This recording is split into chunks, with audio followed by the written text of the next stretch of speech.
Welcome in to another episode of the pod is the roof. I am your host, Jacob Karabatsos, joined as always by my wonderful co-host, Riley Davis. It took us a couple days on this one, man. We had some feelings that we had to gather after what I would honestly consider a meltdown of a final game that we just had no business losing.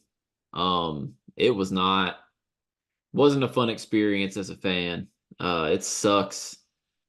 Now, personally, not sure if we beat UConn anyways, but I'd rather be there about to play them and find out with the game being played than to go home before you even get to that point. So, it sucked, man. It's just not a game they should have lost. But how are you doing, man? Outside of the L.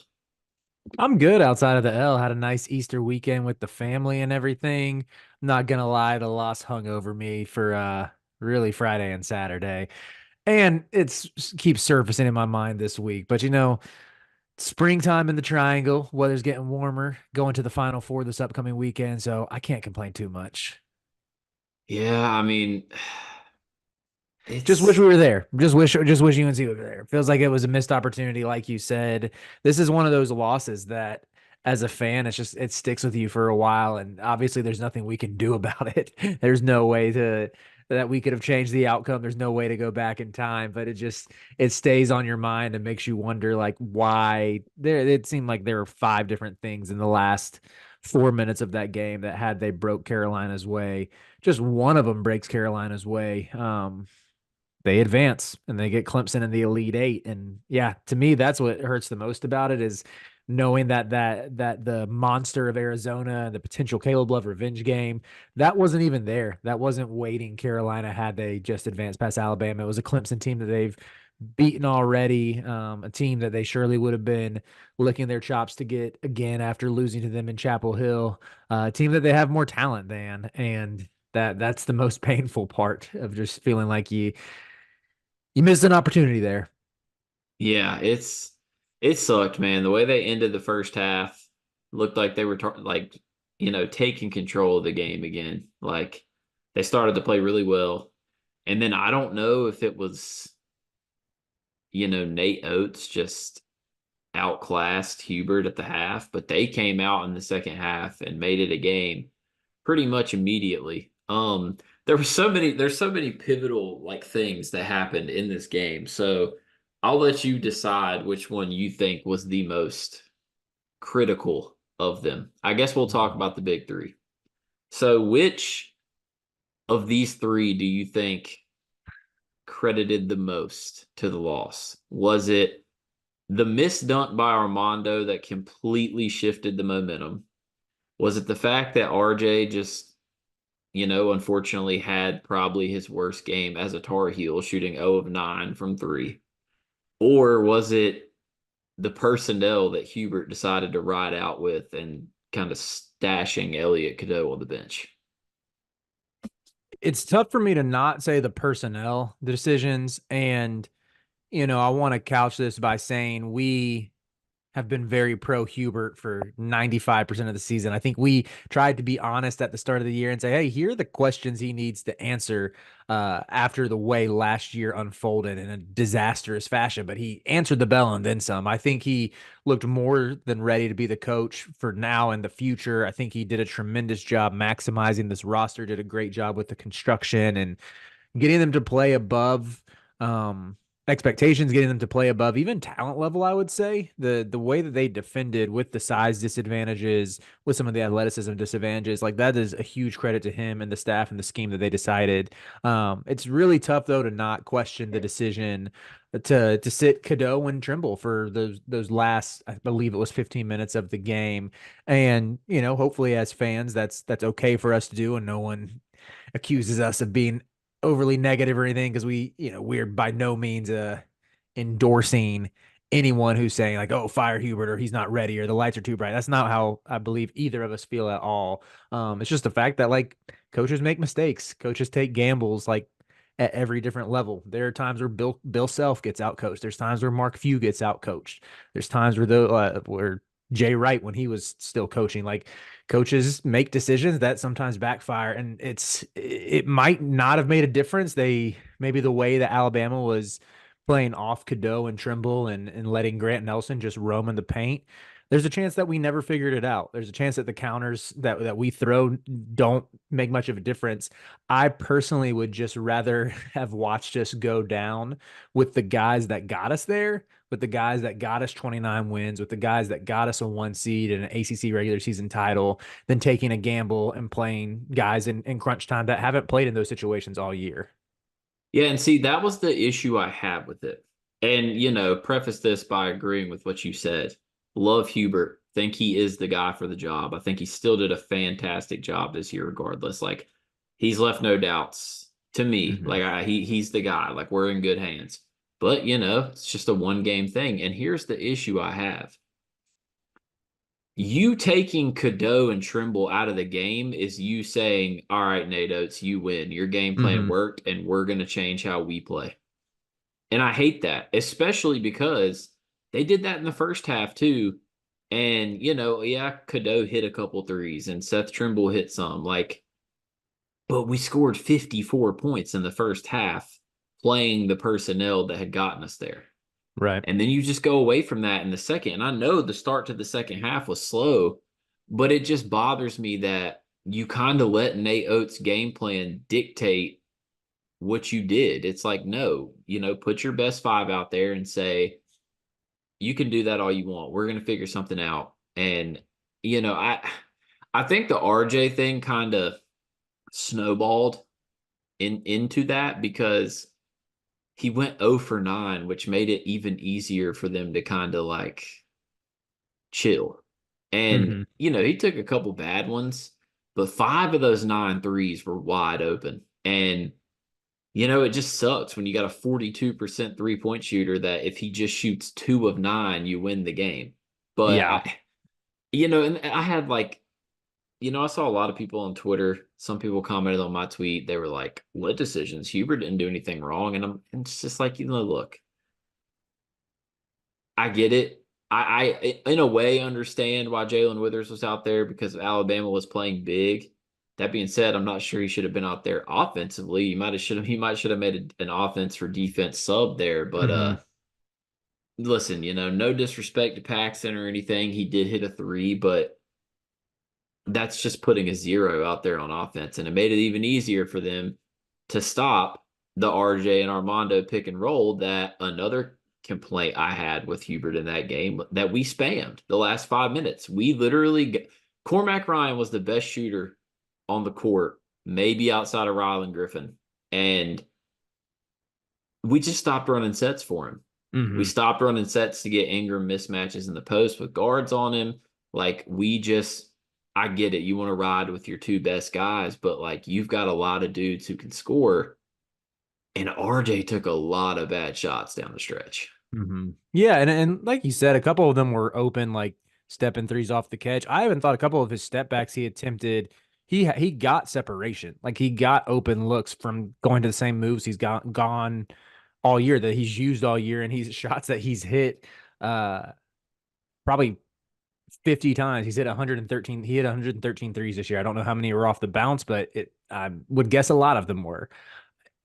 But yeah, I wish they would have gotten Cormac more involved. And, maybe I haven't gone back and done a thorough rewatch by any means. I think Alabama keyed on him a little bit more and was chasing him off of screens. And Hubert mentioned that specifically in his press conference for how Alabama was able to neutralize Cormac a little bit. But again, they're not a good defensive team, and you would have liked to see just more of an effort to get him involved or to get Ingram involved. And sometimes I don't know, is that more on the coach? Is that more on the player needing to be more aggressive?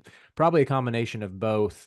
But yeah, that would have been nice to see. And even you mentioning the offense for defense subs, that's something that really has sort of baffled me since then, as far as what Hubert has done all year. Like, how many times in the clutch have we seen him sub out Cadeau and Trimble, alternate them for offense defense situations? The fact that Trimble wasn't in the game with, I think, when Carolina had that 3-point lead with a minute left, and Mark Sears, there was that miscommunication on the ball screen with Cormac guarding him, and he got to the rim, scored with his left hand, which, he's a lefty. That's where he always wants to go. Uh, Again, in a situation like that, it just had me wondering, why are we straying from what we've done all season?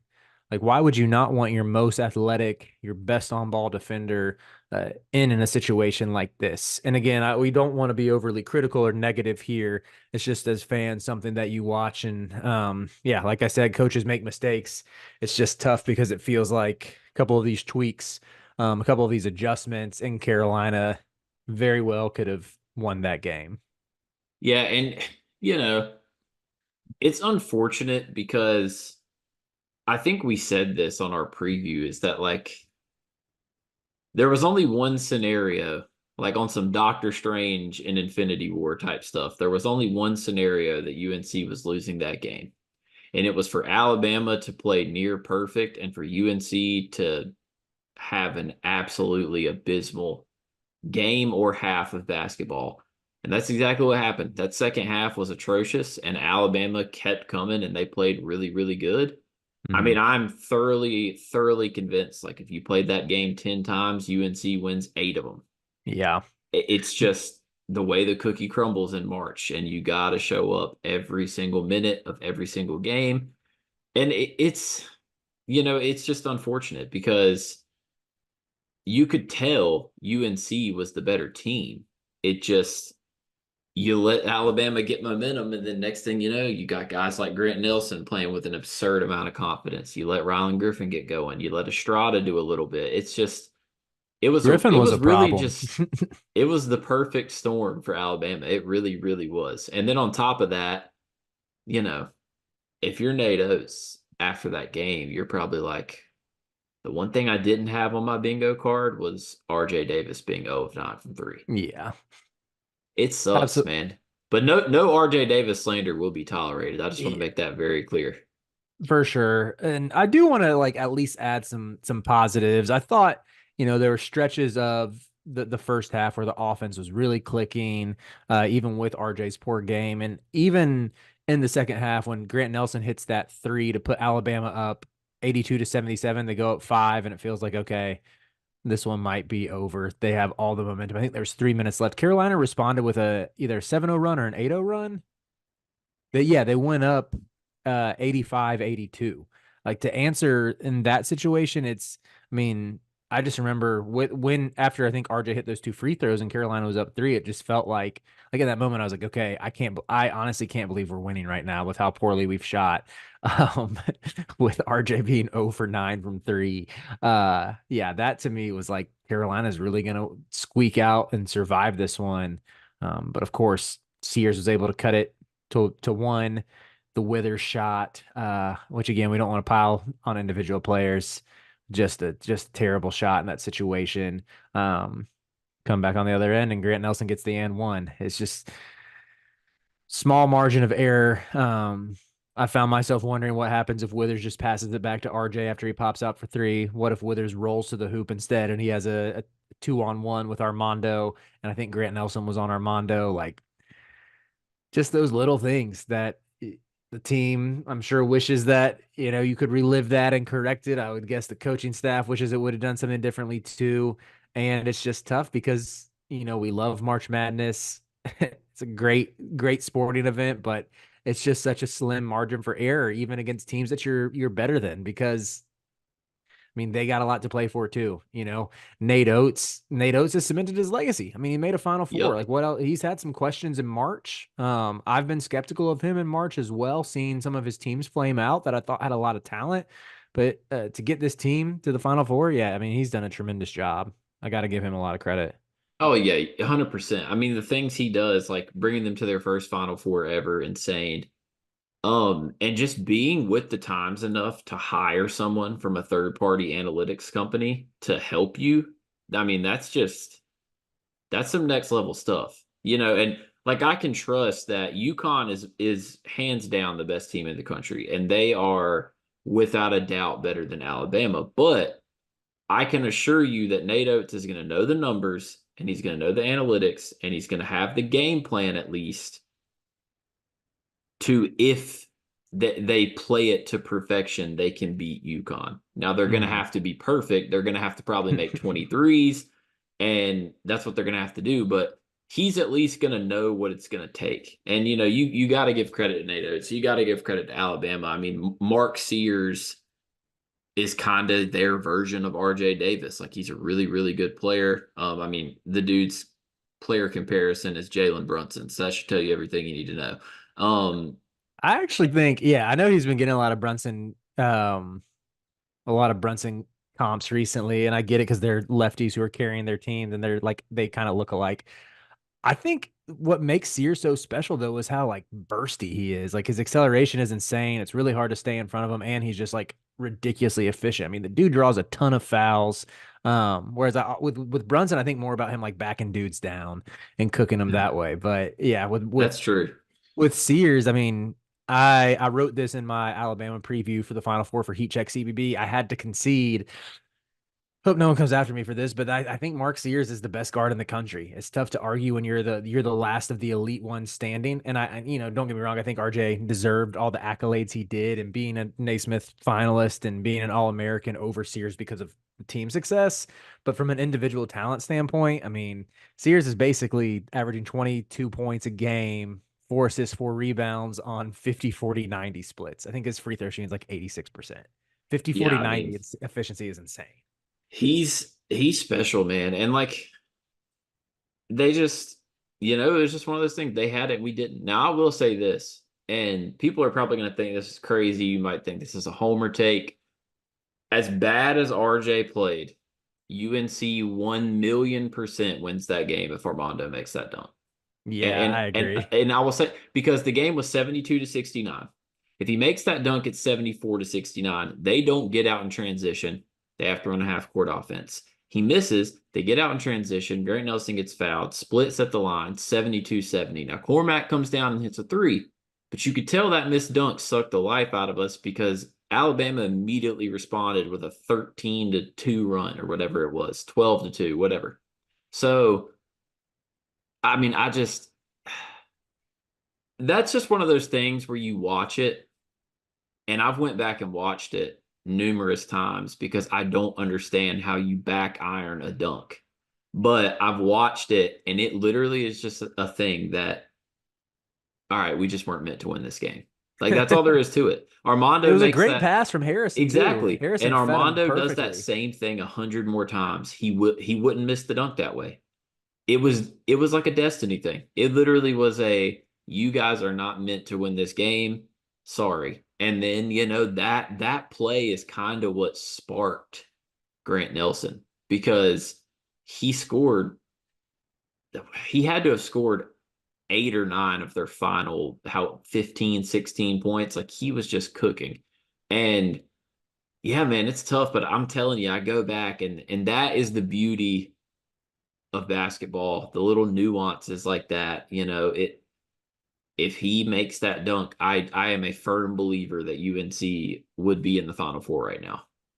The best month of the year is here, which is why you need to know that we are partnered with BetMGM. We'll be using BetMGM lines for making all of our picks and predictions, and we'll have special offers for the listeners and the viewers of the Field of 68. If you haven't signed up for BetMGM yet, you can use bonus code FIELD and you will get up to a $1,500 first bet offer on your first wager with BetMGM. Here's the best part. All you need to do is deposit and bet $10 of your hard-earned money to get it. This is what you have to do to make it work. Download the BetMGM app and sign up using that bonus code FIELD. Deposit at least $10 and place your first wager on any game. You'll get up to $1,500 in bonus bets if your bet loses. Just make sure you use that bonus code FIELD when you sign up. Most importantly, we have some fun stuff coming up for the rest of the NCAA tournament. Bet insurance tokens, college hoops odds boost, and the thing that I love the most, a nice little parlay boost, as well as a ridiculous array of prop bets for anything that you could possibly imagine betting on.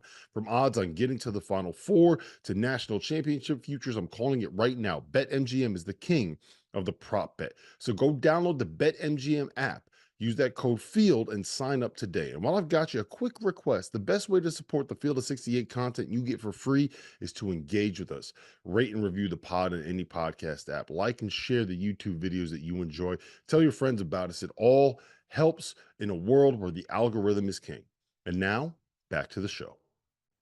I agree. I'm not going to go back and listen to our Alabama preview, but I'm pretty sure I said something negative about Grant Nelson that of course came back to bite me like for the 20th time this year. Like when I said Syracuse had quit shortly before they beat us in the Carrier Dome. Like one of our loyal listeners, B Smitty, he's a guy who we have some back and forth on Twitter. He always calls me out when I jinx us by by saying a team has quit and then we lose to them, or someone is soft and then they stunt on us like Grant Nelson. But I guess you got to tip your cap to him, as the saying goes, because I mean, he looked like a lottery pick. I Yeah, he mean, did. I he mean, looked like mixtape Grant Nelson against us, and I I didn't think we mean, necessarily defended him poorly. He just was hooping. that's just kind of, and that's what I've been trying to tell people because obviously there's a lot of UNC fans that are upset and they're like, bro, this is complete bullshit. He had 6 points and 2 rebounds combined in the 2 games before that. But I tell them all the same thing. That's what happens when you play bad and you don't bury a team and you allow them to stay around. They gain confidence as the game goes on. And that's why guys like Grant Nelson do crazy stuff. That's why guys like Spike Albrecht in the national championship do crazy stuff, like Luke Hancock on Louisville. Like that's how that confidence comes to be because you don't bury a team. They make one or two big plays and then that's what happens. At the end of the day, UNC, they're up, what, eight? Were they up eight at the half? I think 54 to They're up 8, 46. yeah, You come out in the second half and establish your dominance, you get up 14, 15 points. The Grant Nelson thing never happens. You came out flat in the second half, and that's just all there is to it. But I do want to give a huge, huge, huge shout out to Armando. 5 years at UNC. You know, I hate that he didn't get one on his way out. I wanted him to, but like he's still one of the Tar Heel greats for sure. Like a Tar Heel through and through. Wish him the best of luck. Cormac coming in, giving us one season. There was a lot of highs and lows in it, but at the end of the day, like when it came down to it, Cormac was competing every single minute of every single game. He hit a lot of big shots, especially in that Alabama game, especially in the second Duke game. Shout out to him. And then, the other guys who have decisions to make. Withers still has a year, doesn't he, or does he not? hmm Yeah. yeah, So he the other does guys that still have decisions to make, you know, whatever you do, I'll support. But you got to give a special shout out to those two. for And sure. hopefully, we get one more year of RJ, but only time will tell. I mean, what do you think? Do you think we'll get another year, RJ? I don't know, kind of. I don't want to jinx anything. I would love for him to come back. At the same time, I understand if I mean, he's been in college 4 years. I wouldn't fault him at all if he's just ready to start his pro career and leverages this year into a two-way. I mean, he's been to a Final Four, played in a national championship. Has What's his record against Duke? I mean, he's RJ, like let's see. He's been there 4 years, 2-0 2-0 this as a year, freshman, 2-0 as a two, freshman, and then 2 two and one in the final 4 years. So that's 6-1, and then the sweep. So 6-3. That's pretty Yeah, impressive. 6-3 record against Duke is great. Like your Carolina legacy is secured. Your jersey's going in the rafters. Um, I would be surprised if NIL is the only thing that is motivating him. I mean, if he comes back, he will make bank. Like he will make more money at Carolina than he would on a two-way deal. And I mean, he'd probably be the favorite for National Player of the Year. I guess I would you could assume say so with if Mark Edie Sears comes gone. back, yeah, if Mark Sears comes back, maybe it's 1A, 1B, but I'd give the edge to the Carolina guy. I mean, maybe you throw Cooper Flag in there because he's gonna have a ton of hype coming in as well. But it's rare to see freshmen dominate like that, especially in this era. Yeah, on one hand, it's like the maybe the undue pressure isn't necessarily something you want because we just saw what happened to a Carolina team that had that same pressure now a year ago, a year and a half, 2 years ago, whatever you want to say, the 2022, 2023 team. But at the same time, you think about getting Cadeau and RJ back, and maybe if we're blessed enough to get Ingram back as well, which I don't know. Gavoni had Ingram at pick 34 in his latest mock I draft, got a which feeling Ingram might come back. I can't lie. I feel like Ingram might be a late first rounder, in which case he's gone. I genuinely think that Ingram is a complete 50-50 right now, and he will not have a decision until the waters have been tested. Like until he gets told, if he gets told by 8 teams they're targeting him in the first round, then yeah, he's probably gone. But like if I do think that, you know, here's the thing. At best, Ingram's a late first rounder. Mm-hmm. And Like my pick thing is 29 or next 30. year's draft class is loaded, but the difference between him being a late first rounder this year and like an early second rounder next year when he takes time to even develop his jump shot further, develop his offensive game further, I think it's honestly so minuscule that I could see it. And then with RJ, I'm on the fence because I genuinely think there's two sides of it. I think on one hand, RJ is looking at this like, yeah, you've heard everyone say it. This is the worst draft maybe ever. And this is, you know, in a normal year, let's just face it, RJ Davis probably does not get drafted. He probably gets signed on a two-way. And so you know he's coming back. But because of how bad this draft class is, he's considering it. But then on the other hand, knowing what we know about RJ and how much he loves this school and how much he loves this team, him going out the way he went out could be motivation for him to come back. I genuinely believe that. Like I see RJ being the type of dude that's like, nah, I'm getting my face back and we're coming for it next year. If he does, you got to make a Final Four. Like Mm. anything less than a Final Four is a failure. That's a If ton of. But at the same time, I think a Cadeau, RJ, Ingram core would be like your preseason top three, oh, regardless of dude, so as here's long what as you you look don't at. completely strike out on the portal, your preseason top three. And here's what you look at, right? Let's just say it's the best case scenario and Davis and Ingram come back. You're looking at Davis, Ingram, Cadeau. I assume in that situation, Trimble probably goes portaling, which I would completely understand. Then on top of that, you've got Jalen Washington, who did look a lot better at most times this year, especially towards the end of the season. Now, who knows what's going to happen? Withers is going to stay. Like he can't really go anywhere else, I wouldn't think. And then you don't really know what's going to happen with Okonkwo or Zayden High or any of those Mm-hmm. guys. But then you bring in Powell and you bring in Jackson and you bring in James Brown, who's not going to play a lot his freshman year, but Powell and Jackson could be legit rotation guys. All you really need is to go get a big in the portal and then go get a wing who can shoot. Basically, get another one of those Cormac types, like a 6'6" guy who can shoot. Cade And Tyson, Monroe, North Carolina. Come on. Cade Tyson is who I would prefer. It's going to be interesting, but I mean, there is definitely a chance in which you and I are coming on in a couple weeks and looking at this like holy crap, like we might be the preseason number one. And I do think that's a possibility, and it's a possibility that excites me. And even if RJ does not come back, I mean, you still come back with Cadeau and Trimble and Jalen Washington and Jalen Withers, and you bring in some really good recruits. You cook in the portal again like you did this year, Huber, and I think at worst this team still comes in top, what, 12 maybe? Mm-hmm. So, I mean, listen, yeah, we're sad about the loss, but brighter days are ahead for the program. Yeah, I think they'll end up with at least one big-ish name out of the portal. What either a 4 or a 5. Those are probably the biggest needs. I don't think that I don't think it's going to be how many transfers did we bring in this year? Was it 5? Ingram, Cormac, Paxson, Withers, and Withers. Okonkwo. Yeah, 5. Yep, 5. I don't think they'll bring in that many. I don't think there'll be quite as many open scholarships. But yeah, I feel like 3 transfers is probably realistic. 3 tops would be my guess. But yeah, I think the way Carolina's positioned itself with its NIL situation, the way that the Carolina brand is still strong, the way that they can build off of this year of being a 1 seed, featuring guys like RJ, boosting draft stock of guys like Ingram. I mean, that definitely gives them something to point to.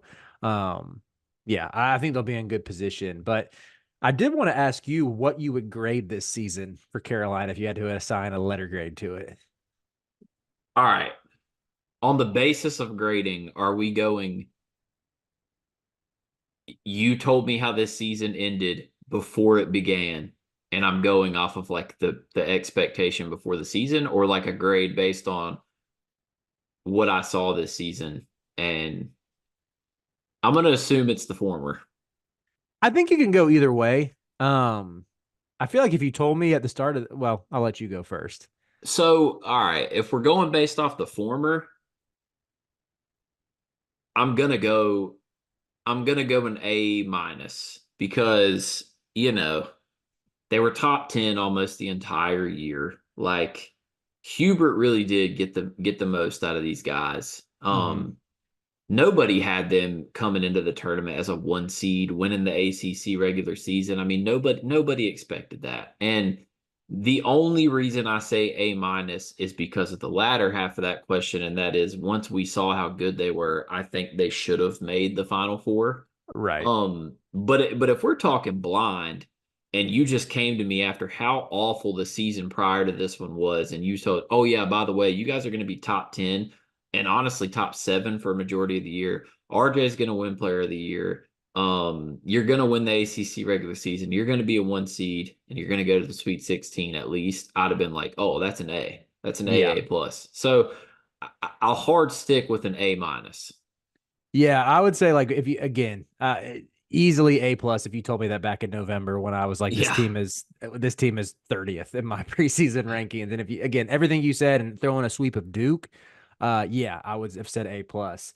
And but I also got to add that like you recalibrate your expectations as you see this team ceiling, as you see how good they can be, as you see them go into Cameron and get the win, as you see them rip off a 10-game win streak and then an 8-game win streak, to where I feel like I can't go all the way into an A with them leaving this chance to get to the Final Four on the table. Again, had it been Arizona instead of Clemson there, I'd probably still be like A minus. But since it was Clemson in the Elite Eight, sorry to disrespect the Tigers, but that's where I was gonna say. I was actually listening to the Inside Carolina. Some of our friends over there did a podcast.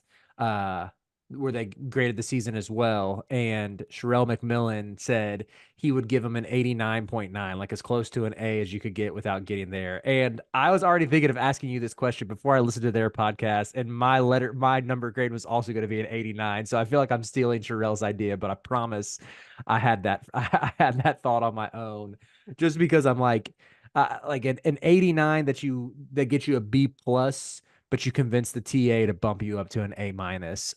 Because I can't get there all the way on my own just because it's like, dude, the Final Four was right there for the taking, but still, all things considered, I think it's more than a successful season, and like you could hang your hat on winning the ACC regular season, despite what the critics might say about the ACC bylaws that don't recognize that. That's ridiculous.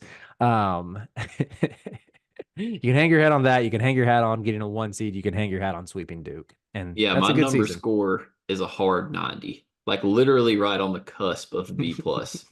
Like it's a hard 90. Had they made the Final Four, we're talking 97. You Yeah, make for the Final sure. Four and lose to UConn, you just tip your cap. I mean, Yep. there's just nothing you can do. But yeah, I mean, all in all, still a successful season. But I think we'll be back, man. I think we'll be really good next year. And don't worry, I'm with you. we will still be here in the off season talking about all types of stuff. But before we go, we obviously have to do a four corners. We didn't have time to fit one in last time, so this is a quintessential one, Riley. Four corners. We're talking about the season. We're doing a little recap. Give me now. We can do you give your four, I give mine. We can snake whatever you want to do. Like we might have some of the same ones. I don't care. But give me your four spotlights or big moments or favorite moments of the season. Like it could be a specific shot, a specific game. I'll even go as far to say it could be a player. Whatever you want it to be. Give me your four. Let's snake draft this. I love I'll it go. So I'm taking that number one pick though. Um, because you're going to take mine, but it's all right. I don't know if we're gonna pick the same one. I'm picking the winning Cameron. I think that was Mm. the top moment of the season. Just seeing Cormac hit 6 threes, jumping out to that huge lead, and watching them like taunt the crazies after. I don't know if people remember because I've seen some Duke accounts that have been antagonizing Carolina, saying like, "Oh, imagine you can win without celebrating." Tyrese Proctor and Mark Mitchell and Kyle Filipowski were all waving goodbye to the fans in the Dean Dome last year. I was there. I watched it happen. Like, sorry that you got your comeuppance for doing that. It's the rivalry. It's part of what makes it great. So that's my number one pick. Um, you see, do I go? I mean, the obvious. I won't do this because it's unfair, but like the obvious, if you were taking a person, like Harrison Ingram is just obviously the number one pick. For me, I'm gonna go with the Benjamin Franklin on Tennessee. It just felt so good to put up 100 on them. All like it just seems like a team that we always struggle with. And I still have memories from my senior year of watching Santiago Vescovi just absolutely torch us. Man, getting that revenge was sweet. I hated that Dalton Connect got hurt towards the end of it, but clearly that did not hinder his season. So yeah, I'm gonna go putting up 100 on Rick Barnes and them boys in orange. That first half in particular was just like incredible basketball. It was so That was the fun. game that, see, I really, that one's a little special too, because to me, that was the game that really put people on the map of like, RJ's coming different this year. Right. He had 30 of Like, that game. He had, like, like, I don't know, man. It was special. That was also the game where I was like, damn, I love Harrison Ingram. Ingram was special. All right. You, I'll you, get to go you, back to back, correct? yeah, Or you are get the we? next one. Yeah, you get the Oh, next pick too. God. See, this is so tough because, well, I think I just have to take the obvious layup one here, and that is the win at home against Duke. I mean, Mm-hmm. we hadn't seen them since they swept us the year prior. It was the billionth time both of them have been ranked in the top 10 playing against each other. It was the ultimate test because UNC like had been on a huge winning streak, and they hadn't really faced a challenge like Duke yet. And Duke came in and UNC just pretty much dominated. I Mm-hmm. mean, the Harrison Ingram game, 21 and 13, dude didn't miss. Baycott just absolutely sunning Kyle Filipowski. RJ having a quiet one, but hitting the two big shots. And then, of course, all the two smalls were just absolutely incredible. Just the entire second half. And yeah, man, it just felt good to finally, after a year of not beating them, be able to go, oh my gosh, all right, we're back. Like Mm-hmm. we weren't back until we beat Duke, I Mm-hmm. think. I agree. Yeah, dominating them was fun. So I would pick the Wake Forest game in Chapel Hill. UNC was down one at the half, then ended up winning by 20 because RJ Davis went supernova mode in the second half. He finished with 36, which at the time was a career high. And that was one of those games where you just saw Cadeau doing like the 3-point goggles when RJ was hitting them and like shoving him. Like it was just pure joy. One of those moments, like the best moments of this team were watching how excited they would get for each other, watching them just play with a joy that was simply void from the team last year, and that sort of captures that for me in that game. Um, let's see. After that, I'll probably go the Michigan State win in the round of 32. Seeing Carolina get hit in the mouth and rebound, and just get a really good team effort all around. Ingram had some crazy threes that fell in for that one, and I think RJ finished with 20, and Armando ended up winning his matchup with Michigan State's shaky front court, which you were expecting to happen, but it was good to see anyway. So that'll be my fifth pick. All right. My last two here. Pretty simple. Doesn't matter what order I take them in because Riley can't take my pick anyways, but I'm actually gonna start with the absolutely magnificent 42 bomb from RJ Davis against Miami. That game was way closer than it should have been, but that was just one of those games where like you just sat back and you just enjoyed some pure hoops. Like 42, 21 from beyond the line. Like he was putting on a clinic at every level. I mean, 7 of 11 from three, 7 of 11 from two. Like he was just absolutely sensational. That was like the stamp on the ACC Player of the Year campaign right there. Mm-hmm.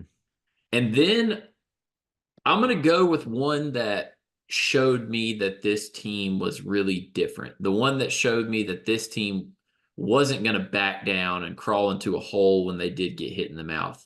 And that would be very early in the season, the 22-point run against Florida State. Mm. When Florida State came into the Dean Dome and I was watching that game having nightmares like, oh my God, this is what it is again, man. A physical team with length is going to be our downfall. We look awful. We're down 14, and then here comes the full court press. And these dudes turned it to another gear.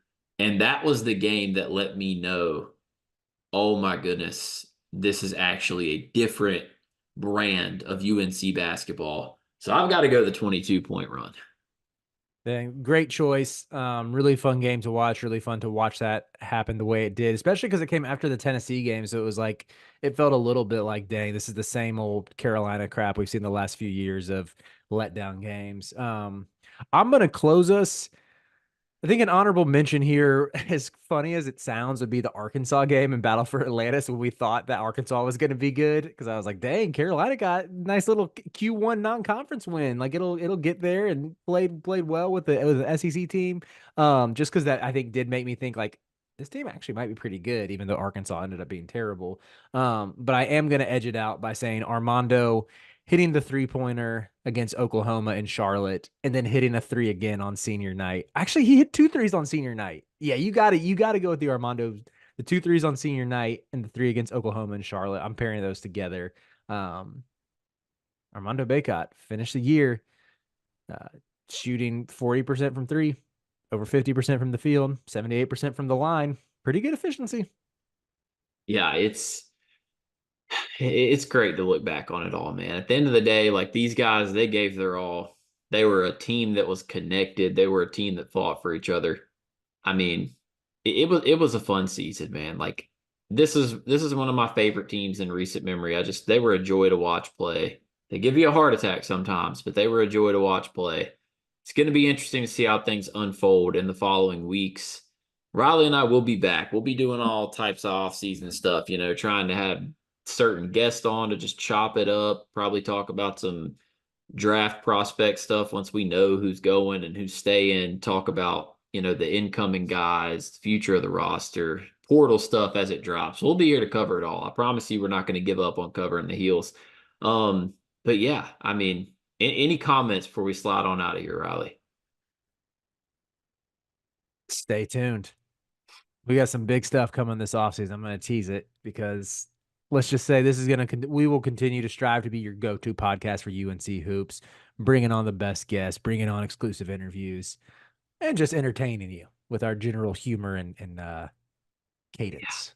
Yeah, listen, and the final thing I'll say, listen, man, if you're a sponsor out there, promise you, Riley and I's DMs, emails, phones, we're open for business, baby. So just let us know. Hit our line.